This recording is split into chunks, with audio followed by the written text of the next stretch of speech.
պարոն Նուրբեկյան, իմ հարցը չի վերաբերում այս օրինագծին, բայց օգտվելով առիթից, որ ազգային ժողովում եք, ես առաջարկում եմ շարունակել անցած տարեվերջին մեր ունեցած խոսակցությունը, հիշում եք կրիպտոարժույթների մասին, մենք փոփոխություններ իրականացրեցինք օրենքում, արգելեցինք կանխիկով դրանց շրջանառությունը, հետևաբար թողեցինք միայն անկանխիկին, մենք քննարկում ունեցանք, որ առևտրային բանկերը մեծ պատրաստակամություն չեն ցուցաբերում այդ ոլորտ մտնելու թեկուզ անկանխիկով, դուք ասացիք, որ հունվարին ուղեցույց, թե կանոններ կմշակի կենտրոնական բանկը, ամեն ինչ կլինի նորմալ, հիմա արդեն հունիսն է, կարող եք մեզ ասել ուր է հասել ոլորտը, արդյոք հիմա առևտրային բանկերը իրականացնում են անկանխիկով կրիպտոարժույթի ազատ վաճառք, գնում, շրջանառություն եւ այլն։ Շնորհակալություն։ Շնորհակալություն հարցի համար։ Անցած տարի մենք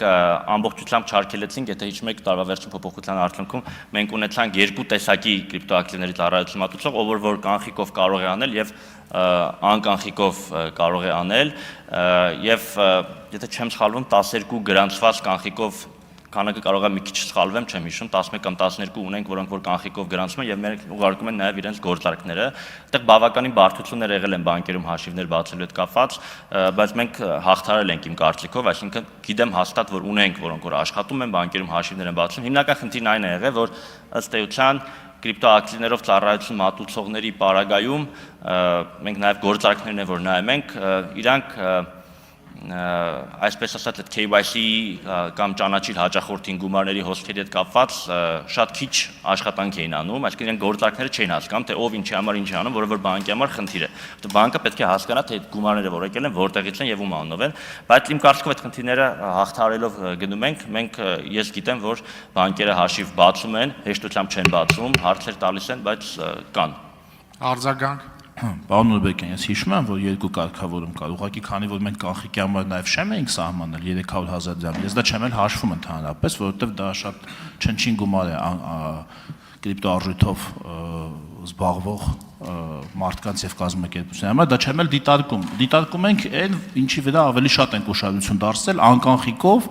հիմա, չգիտեմ, այդտեղ սահմանափակում չկար, հենց հիմա ես կարող եմ գնալ որևէ առևտրային բանկ եւ գնել իմ աշխատավարձով,